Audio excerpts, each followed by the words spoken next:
Principal sir join করলে শুরু করে দিও। হুম, আচ্ছা, ঠিক আছে,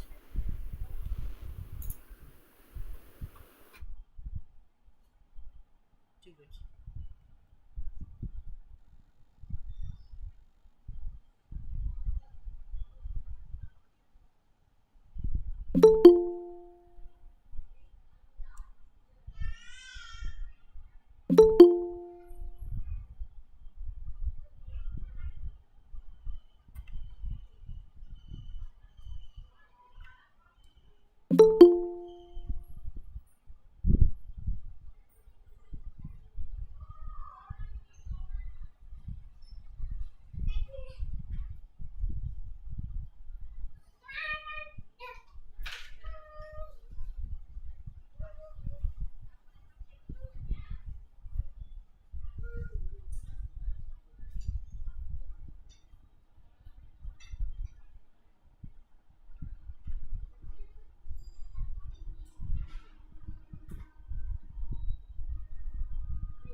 Good evening, everyone, and a very warm welcome to the 13th lecture of the value-added course on Indian Knowledge System, organized by the IQAC, Government General Degree College, Singur.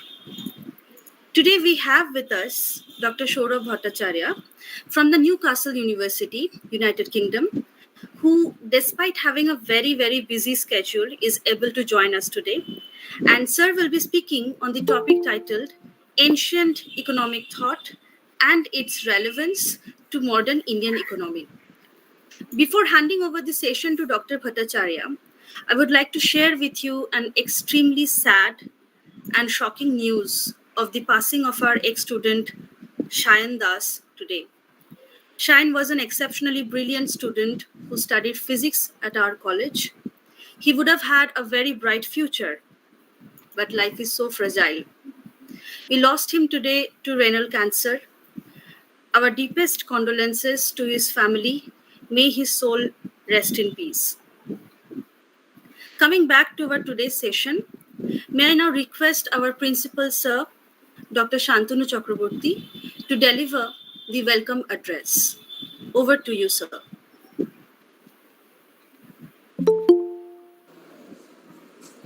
Hello.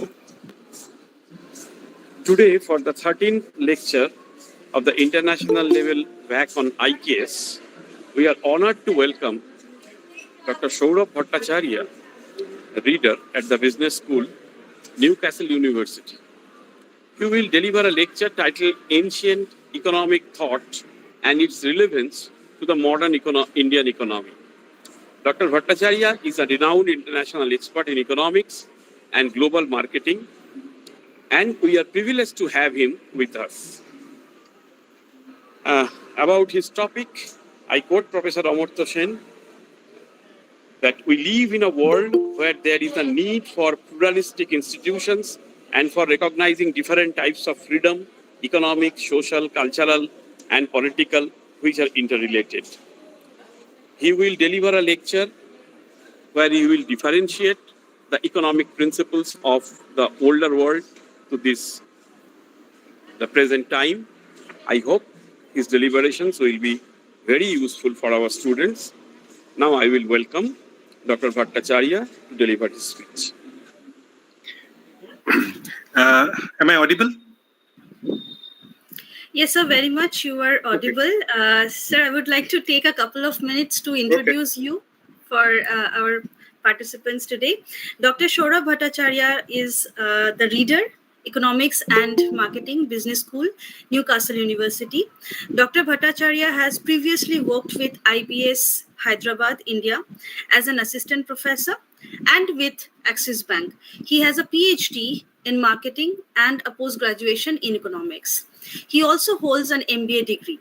Dr. Bhattacharya has taught both at the undergraduate and the postgraduate levels a range of modules like economics, digital marketing, marketing research, research methods for business and marketing, retail management, and international marketing. He is also the module leader for marketing research and digital marketing. Dr. Bhattacharya is a fellow of the Higher Education Academy, UK. He has published several research articles and business case studies in several reputed international journals. He is among the top 50 business case author in the world. We welcome you, sir. It's our great honor to have you with us today. So may I now hand the session over to you, sir. Thanks, Shumana, and thank you, Dr. Shantanu. Apologies, we don't speak in UK in surname terms, or it means it's actually when I come to India, only that time people call me Doctor or Saurabh Bhattacharya, full name, or Dr. Bhattacharya, and all those things. Very briefly, I'll also like to thank Shoykot, whom I have known for a long time. Okay, it's primarily because of my father's association with his father, and so means having some intellectual exchanges over a period of time, and hopefully we have a shared interest in working in some areas, so we'll try to pick it up.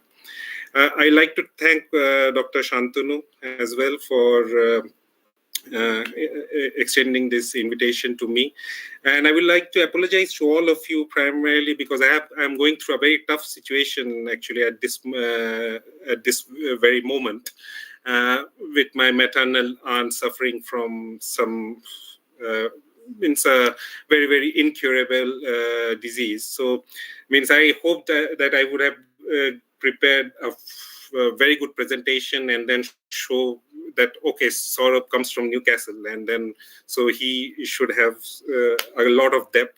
I think that what I'm going to do is I'm going to talk a bit about this particular topic and try to share a few thoughts. But means before even starting, I'll means let you know that I didn't get a lot of time to prepare. Just some over the top of my mind, certain thoughts which I have. Very briefly about myself, as Shubhmana has said, that I primarily lead on marketing research. I am due to my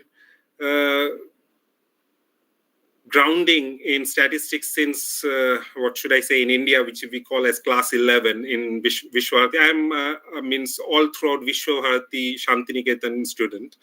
So my primary grounding is in statistics and economics. MBA was primarily my father forcing me to do it because everybody was doing it. And then, a PhD happened. And my PhD is, though it's in marketing, but it is primarily in the area of consumer behavior, which is again rooted into economics.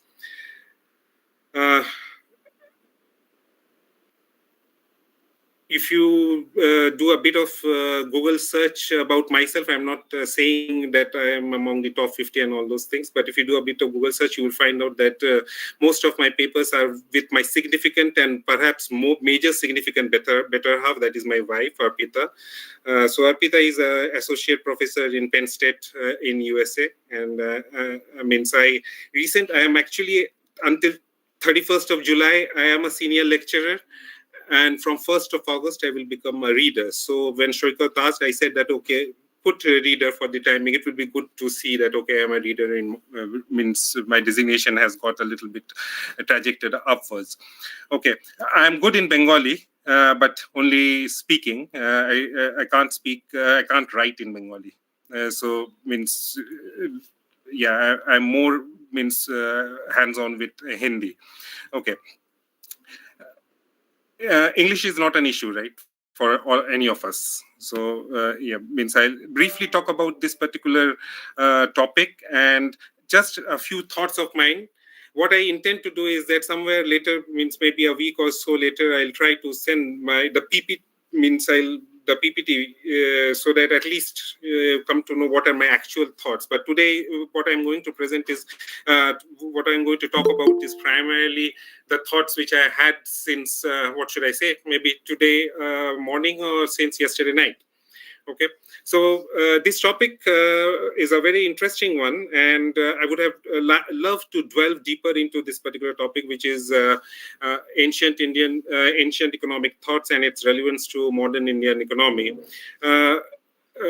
When Dr. Shantanu spoke about Amartya Sen, so we had a welfare economics class, and Amartya Sen was, I think, gave us 4 or 5 lectures. He was in his prime during that time, 2001 to 2005. Okay, just about means I still remember. Means he used to have very much cordial interactions with our professors up there in Shantiniketan, so came to know a bit about him. And it was he that first introduced us when we were talking about Gini coefficients. There is something in welfare economics which is related to Gini coefficients. And what he said was one of the major driving factor towards welfare economics was not only the Great Bengal famine which happened, which he witnessed, but also someone from history which who influenced him.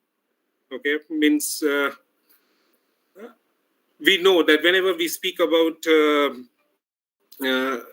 ancient economic history, one of the means what should I say, major or dominating actor, dominating protagonist in that particular means in the ancient economic thought process or in the ancient economic political process is Kautilya. Okay, so if you look at some of the land-based work which Amartya Sen has done, you will get a few principles which Kautilya has laid out in his monographs earlier. So if we divide, when we discussed this topic with Shoykot, an ancient Indian economic history. So, as most of you may be aware of, ancient Indian economic history is generally divided into, means the economic history of the country is generally divided into 2 parts. The first one being until 1857. So anything built up before 1857 or until 1857 is generally what we categorize as ancient these days, though we have medieval in that part also, but we generally try to say, we don't say ancient, medieval, but we club them together into ancient. And post 1857 is what we have as the modern economic thought.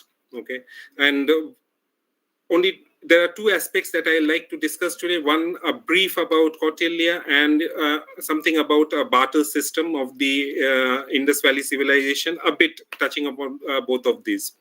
Okay, so primary difference between ancient Indian economic theory and the modern economic theory is modern economic theory since 1960s, a lot of Nobel Prize winners since 1960s, when 1963, 64, I don't remember the exact year when Nobel Prize in economics was handed over first. But since the 1960s and 1970s, the primary motivation of most of the Nobel laureates was capitalism, and specifically pursuit of material and physical pleasures. Okay, so if you look at most of the economic theories which have followed both in India as well as in abroad, primarily follow from this particular viewpoint, where we have material and physical perseverances are provided much more greater emphasis upon. But ancient economic theory, in contrast a bit, okay, if we contrast a bit, is primarily related to the 4-ish, means if you primarily laid down according to Kautilya on the principles of purusharthas, okay, the life objectives. Purusharthas are the life objectives. So what Kautilya said, 4 life objectives are very, very critical. One is dharma, the another one is artha, kama, and moksha. So righteous conduct, acquisition of wealth, pleasure, and salvation. Okay, so as apologies, I'm getting plenty of emails from here and there, so maybe you are getting some sounds every now and then. Okay, so Kautilya also believed in that part, but he had some other aspects as well, which he covered under the 4 basic objectives of 4 basic principles that he had. Now, according to Kautilya, the most important component of the Purusharthas is wealth, and primarily because dharma and karma, which were the other 2 aspects of his Purusharthas, are primarily dependent upon wealth. And when Kautilya mentions wealth, what he typically included was money, commodities, acquired wealth, or maybe forest produce. So this was the primary concept on which he was laying down the basic economic principles at that particular point in time. And one of the derivations of that of his economic foundations was he was one of the pioneers in describing the methods for regulation of wages and for the settlement of disputes between employers and workers. Okay, so one of the major work that he was done on how to fix wages and how to settle disputes between employers and workers, and he actually laid down a code of principles for them also.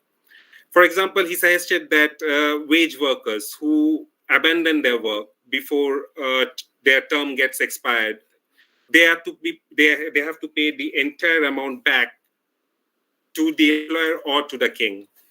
On the other hand, if the employer terminates a workman that they have hired before the agreed up period, then they need to pay the full amount of full wages that were stipulated and fine to the king. Now, this seems very, very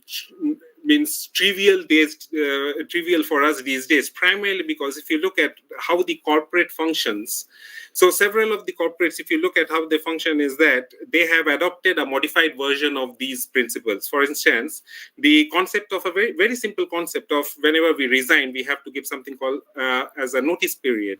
So this has been derived from what Kautilya has provided. If you don't serve it, you pay back a certain stimulated amount. Again, if you are into if you are laid off, for example, in IT, very frequently people are laid off, so they have served a severance period. For example, in IT, it is typically around 3 months of severance package that they receive. If in higher education, for example, in UK higher education, if you are laid off, you get a 9-month severance period. That is 9 months of wages are paid back. So tomorrow, if I am removed out of my work, I am laid off, then I may get around 9 months of future salary as my account. So these very simple principles were laid down way back around 300 BC when he wrote the basic principles of labor. What Kautilya also said was that wages were determined based on equality and justice.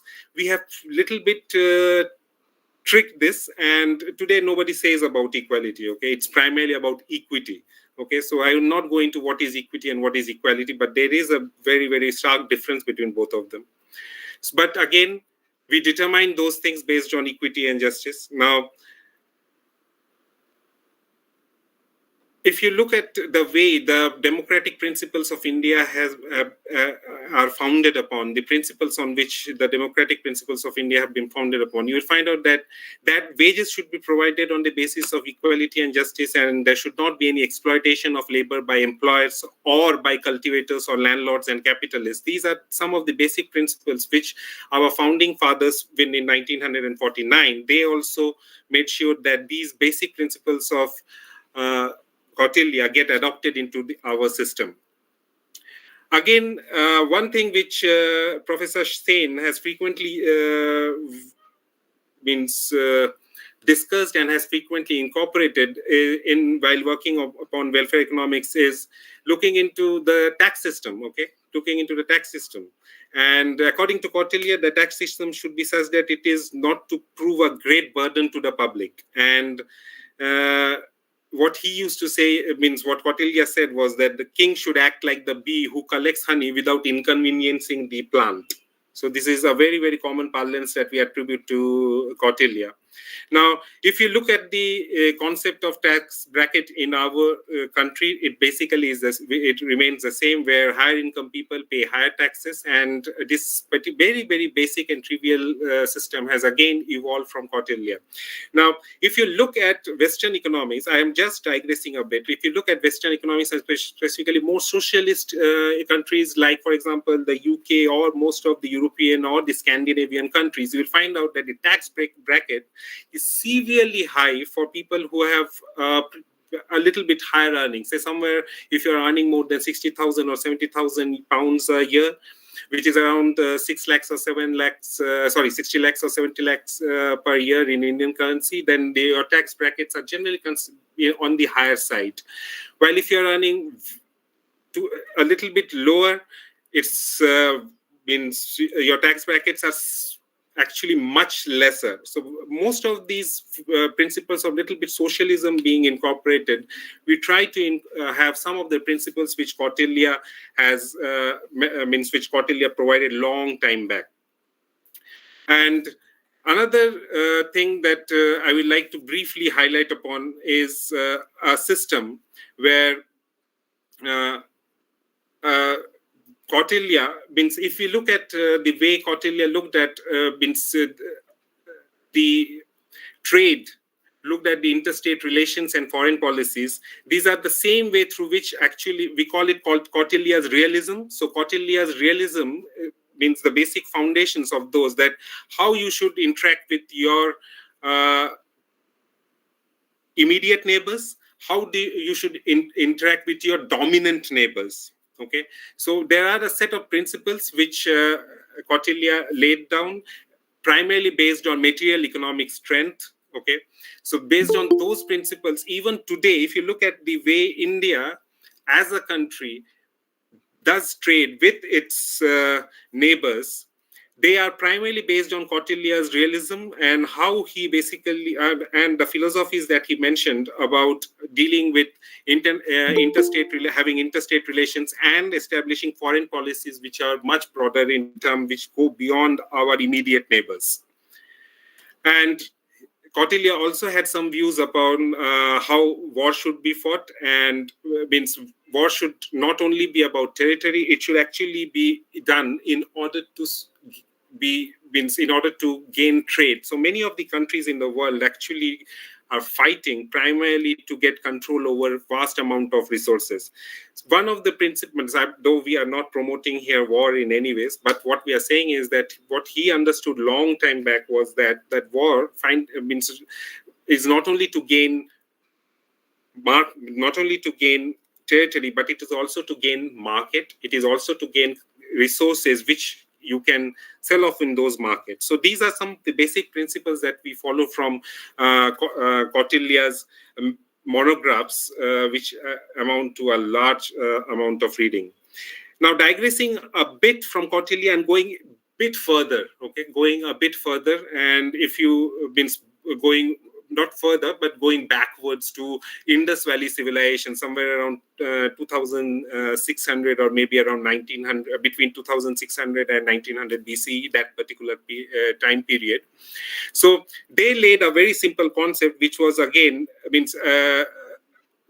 followed particularly, and I kept a tab on that particular policy for some time. They laid a very simple policy, which we know as barter system. Okay, now, when coins came into economy slowly, where the barter system was removed, and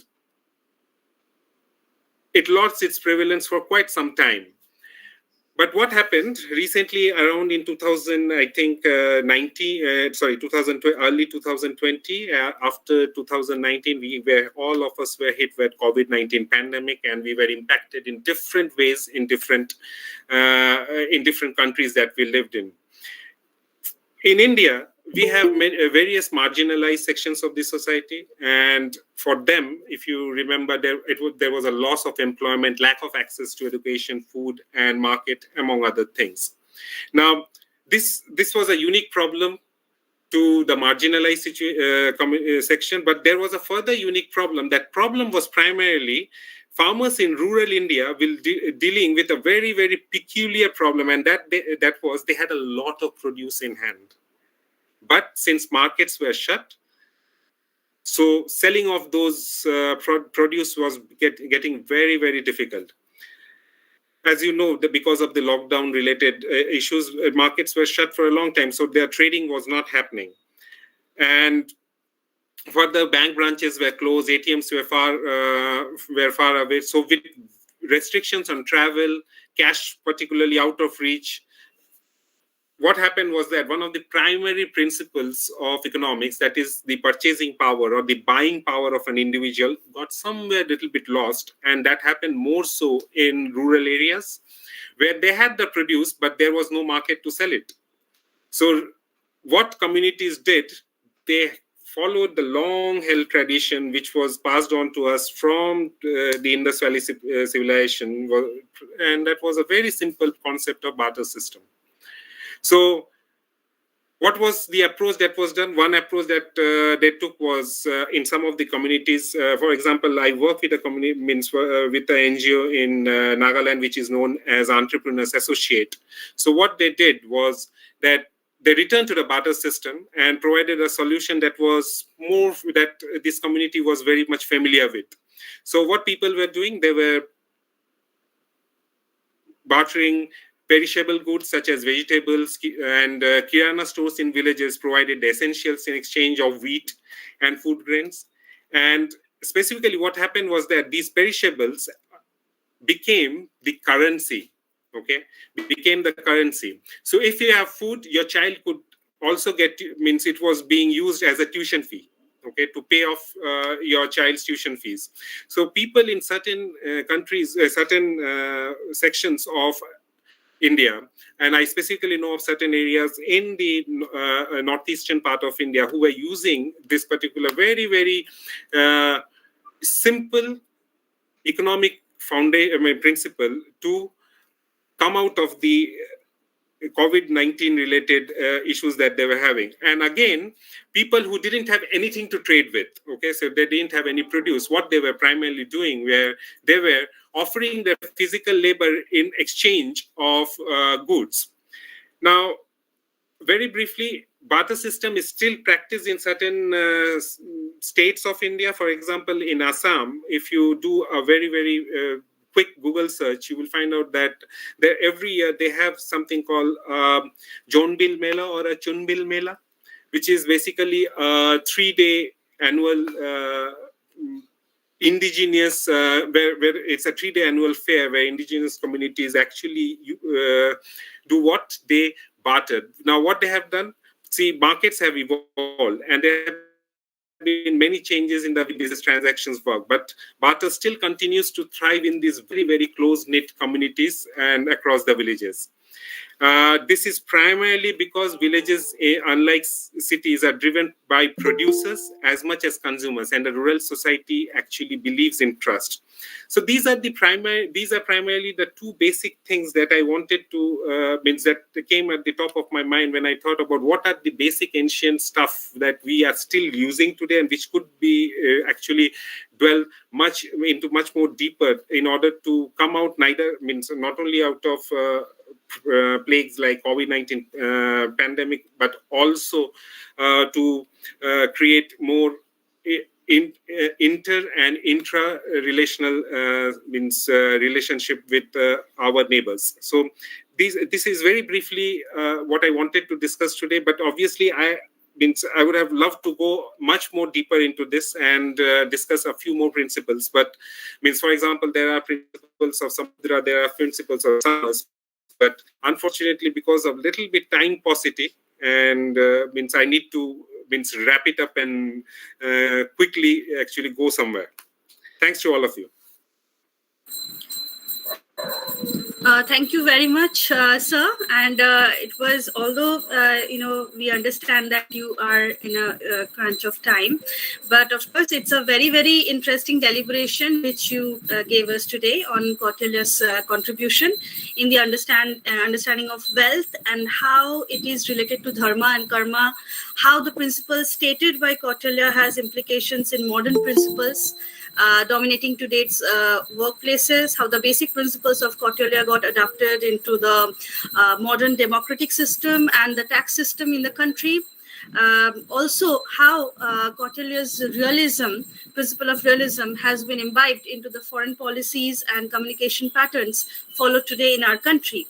Also, you talked about how the system of bartering of the perishable goods in exchange of food actually got adapted in the current economic system in some parts of our country, especially how it helped people to adapt during the COVID pandemic. So thank you very much, sir. It was really a privilege to hear from you. Any questions? The floor is now open to questions. Participants who would like to ask questions, you can write it down in the chat box. So if there is any question.